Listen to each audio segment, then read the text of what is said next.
Most people remember the legend, the man who burned his ships and conquered Spain. Few remember how it truly began. A quiet soldier, a borrowed fleet, and a crossing no one ordered. His name was Ṭāriq ibn Ziyād, a soldier from Africa who walked into history through Spain's open door. He wasn't born into command. He came from the Berber tribes of North Africa, people shaped by desert wind and mountain stone. For them, fighting wasn't ambition, it was survival. Ṭāriq didn't rise because of family or name. He rose the way real soldiers do, by keeping his head when others lost theirs. He earned trust through steadiness, not words. In those years, North Africa was the edge of the Umayyad Empire, a hard frontier where loyalty was tested more than once. From Egypt to Tangier, one man held it together, Musa ibn Nusayr, the governor of Ifriqiya. Before anyone dreamed of Spain, Musa had already done the quiet, patient work, securing the coasts, rebuilding forts, and pushing the frontier 1 mile at a time. He planned for years, not moments. That's why Ṭāriq's speed later made him uneasy. He saw in the younger commander someone who followed orders, but didn't always wait for them. When rebellion flared in the far west, Ṭāriq ended it fast. He did his job, asked for nothing, and was given command of Tangier, the last post before the sea. Across that narrow stretch of water lay Al-Andalus, the Visigothic kingdom. It was wealthy, but cracking from within. King Roderick ruled from Toledo, yet half his nobles still refused to follow him. Spain was already breaking itself apart long before Ṭāriq ever thought of crossing. A year earlier, one of his captains, Tarif ibn Malik, had taken a small force across the strait on a test raid. He came back with maps, prisoners, and proof that the coast was weak. That single report gave Ṭāriq a reason, and gave Musa an excuse. What came next wasn't impulse.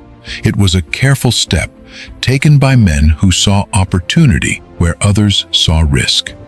Then came a visitor. Arabic sources call him Count Julian, governor of Ceuta, the fortress across the water. No one really knows what pushed him to act. Some said King Roderick had wronged his family. Others said Julian feared being crushed in the civil war, already tearing Spain apart. Whatever his reason, he offered Ṭāriq something no one else could: ships and a way across. At first, Musa hesitated. The caliph in Damascus had given no order to invade Europe. His instruction was simple: test the coast, raid, learn, then return, not to conquer. If it failed, no one would remember. If it worked, the world would. When night settled over Tangier, the ships waited with their sails tied down, ready for the morning tide. Ṭāriq stood on the shore, watching the faint outline of land across the water. Behind him was Africa, familiar, safe. Ahead was a continent tearing itself apart. He gave no speech, no promise of glory, only one order: embark. By dawn, the fleet was gone from the African coast, oars dipping in silence, the sound of breath and water filling the dark. No one aboard could have guessed that this small force, crossing under borrowed orders, would open the door to 7 centuries of history. The strait was narrow, but to men who had never crossed it, it felt endless. They rode through mist and current until the coast of Spain rose out of the haze, sharp cliffs, gray stone, and wind heavy with salt. When they landed, they climbed to the ridge that overlooked both worlds, Africa behind them, Spain ahead. That mountain still carries his name, Jabal Ṭāriq, the mountain of Ṭāriq. Over time, the name became one word: Gibraltar. Later writers said he burned his ships so no one could turn back. They wrote that he gathered his men and declared, "Behind you is the sea, before you the enemy. There is no path but victory." It's It's a powerful story, the kind history never lets go of, but the earliest accounts say nothing of fire or speeches. The truth is quieter and stronger. Ṭāriq didn't need to burn ships to make men stand. He had already burned fear out of them through years of discipline. They didn't fear the sea behind them, because they trusted the man ahead of them. These were soldiers who had followed him through deserts and mountains. They didn't fight for legend. They fought because his steadiness never failed them. His force was small, about 7,000, mostly Berbers, with a few Arab officers. They fortified their landing site, sent scouts inland, and waited for whatever would come next. The nearby villages gave little resistance. Spain was already bleeding from its own divisions. Ṭāriq moved carefully. He avoided big towns, striking only where loyalty was weak or supplies were plenty. Then word came. King Roderick was marching south with an army far larger than his own. The king had just crushed a rival uprising, and now meant to drive the invaders back into the sea. Ṭāriq didn't retreat. He sent word to Musa for reinforcements, but he didn't wait for them. He gathered his men and said quietly, "The enemy is many, and we are few. But few who are patient are stronger than many who fear." Then he turned north, choosing his ground near the river Guadalete, open enough for movement, close enough for surprise. Historians still argue where the battle was fought or how many stood on each side. The facts remain. The details faded long ago. By then, the legend had already begun. A soldier from Africa crossing into a broken kingdom with no clear orders except forward. The two armies faced each other in the heat of summer, 711. The river plains baked under the sun. The air was thick with dust.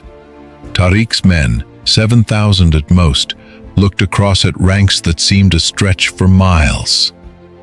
At their head stood King Roderick, armored in gold, standing high in a chariot instead of a saddle. It was meant to inspire fear. To the men watching, it looked like ceremony. The Visigothic kingdom had been crumbling for years. Nobles divided, loyalties traded, churches fighting for control. Half of Roderick's lords still doubted his right to rule. Some followed from fear, others from habit, but few from conviction. Ṭāriq saw that. He studied everything: the slope of the riverbank, the direction of the wind, how the light would blind one side by noon. Before dawn, he placed his infantry at the center and hid his cavalry on both flanks. He told his men to hold their line until the first charge. No speeches, no promises, just instruction. Each man knew his part. They had followed Ṭāriq long enough to understand that calm was its own kind of strength. When the fighting began, it came in waves. Roderick's soldiers charged heavy and hard, their armor clattering in the sun. Ṭāriq's troops, lighter and quicker, broke away, regrouped, and struck again. Every time the Visigoths thought they had the upper hand, it slipped. The plain turned into a haze of dust and heat. The smell of iron and sweat filled the air. Men fought close enough to hear one another breathe. Then, at the height of the fight, one of Roderick's own nobles pulled his troops back. No one knows why. Some said betrayal, others panic. Whatever the reason, it tore a hole straight through the line. Ṭāriq saw the opening and didn't hesitate. He led the charge himself, straight through the center. The enemy's formation broke completely. Panic spread faster than orders. Roderick's army scattered. When it was over, his golden chariot lay overturned near the riverbank, its wheels half sunk in mud. The king's body was never found. And in a single week, a kingdom that had ruled for 3 centuries was gone. When the battle ended, the survivors fled north. Ṭāriq's men gathered what was left behind: royal seals, torn banners, and Roderick's signet ring, the mark of rule over Spain. He sent it to Musa ibn Nusayr with a short message: The land is open before us." When the fighting stopped, he didn't cheer or boast. He ordered the dead buried and the wounded tended before anyone rested.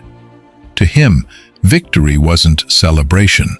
It was the quiet after chaos, when men could breathe again. He walked the fields slowly, stepping around armor and arrows, saying nothing. He didn't look like a conqueror. He looked like a man taking measure of what war leaves behind. From there he moved inland. Córdoba, Écija, Toledo, each city fell in its own way.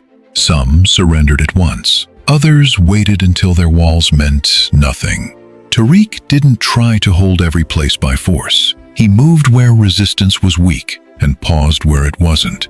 In Córdoba, his lieutenant Mughith al-Rumi slipped into the city and opened the gates from within. Elsewhere, nobles swore loyalty rather than face ruin. Spain had been breaking long before he arrived. He hadn't set it on fire. He had simply walked into one already burning. The legend said he burned his ships behind him. But in truth, it was Spain that burned. Its loyalties, its borders, its old world that thought it would last forever.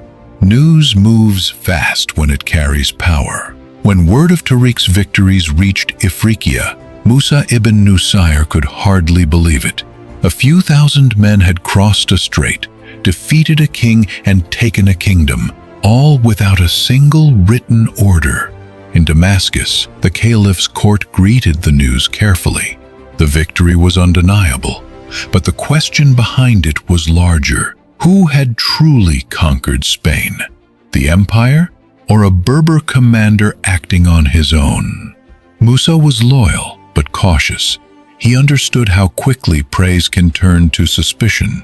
So he gathered a much larger army, crossed the strait in 712, and announced that the campaign would continue under his direction. Ṭāriq didn't resist.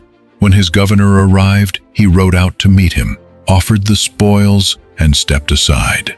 To the soldiers who had followed him through battle, that moment looked like humility. To the empire, it looked like obedience. To Musa, it was a reminder that Spain's glory already had another name attached to it. Together they marched north. Seville, Mérida, Saragossa, completing what Ṭāriq had started. On the surface, it looked like unity. In truth, tension walked beside them. Musa saw himself as the architect of expansion, the statesman bringing order. Ṭāriq was the field commander who had done what others only planned. Each needed the other, but neither could stand equal. Later accounts say Musa rebuked him publicly for taking Toledo too soon.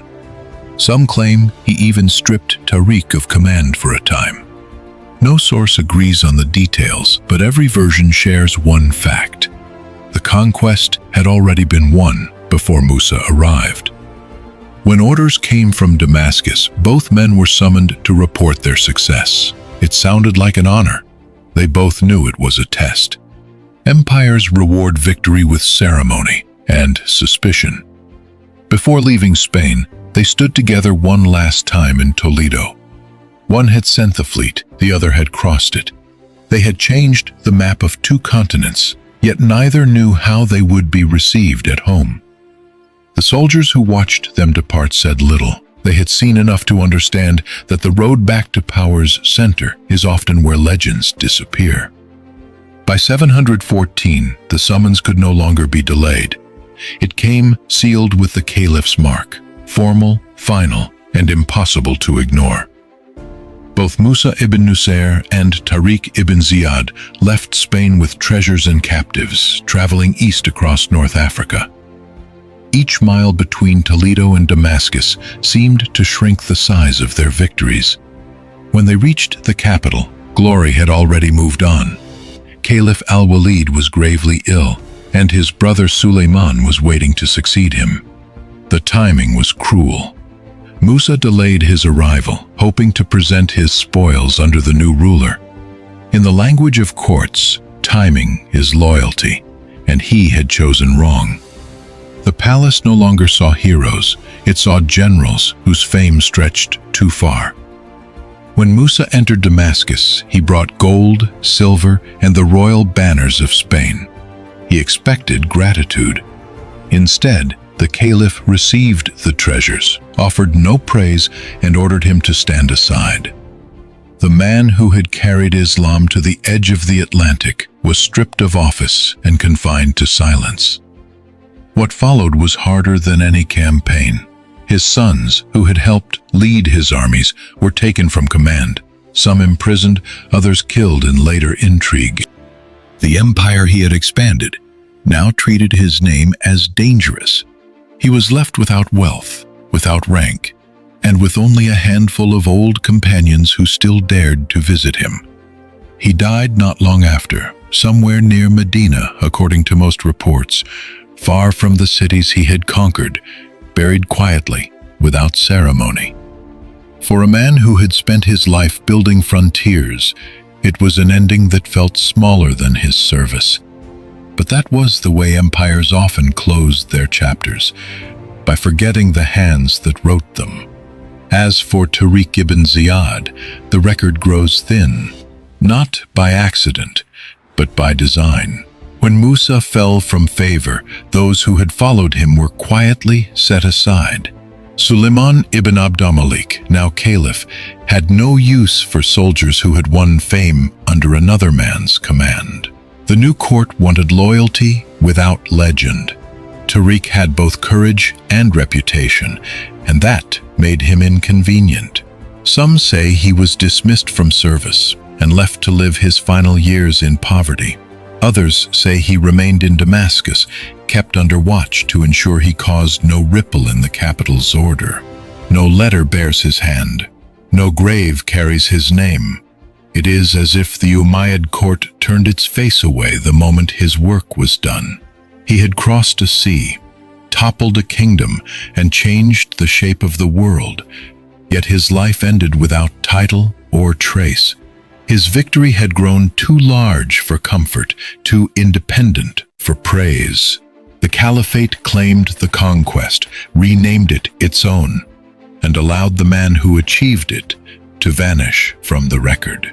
In southeastern Spain, the Visigothic noble Theodemir, known to the Arabs as Tudmir, kept his lands through a written treaty, peace in exchange for tax.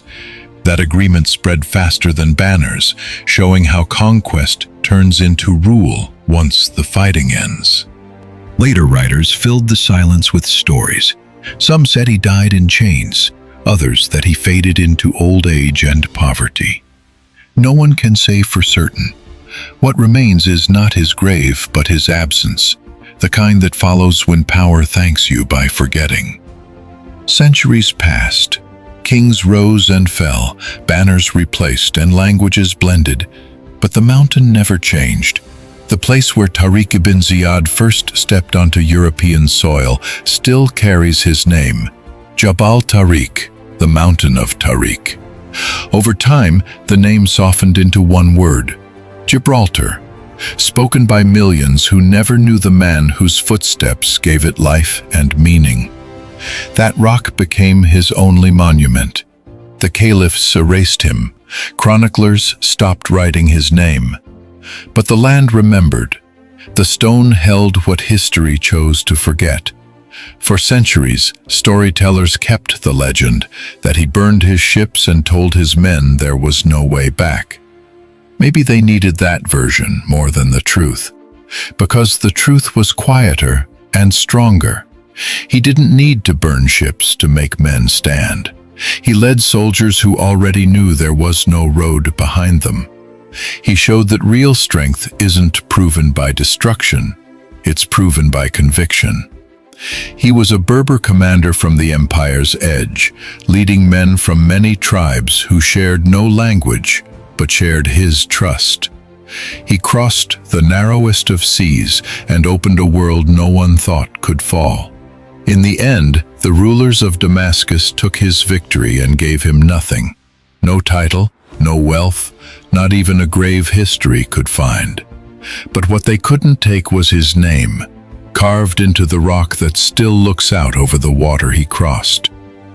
Every ship that passes beneath that mountain still moves under his shadow, and every wave that strikes the shore still carries the same lesson, that courage doesn't always need to shout. Sometimes it just lasts.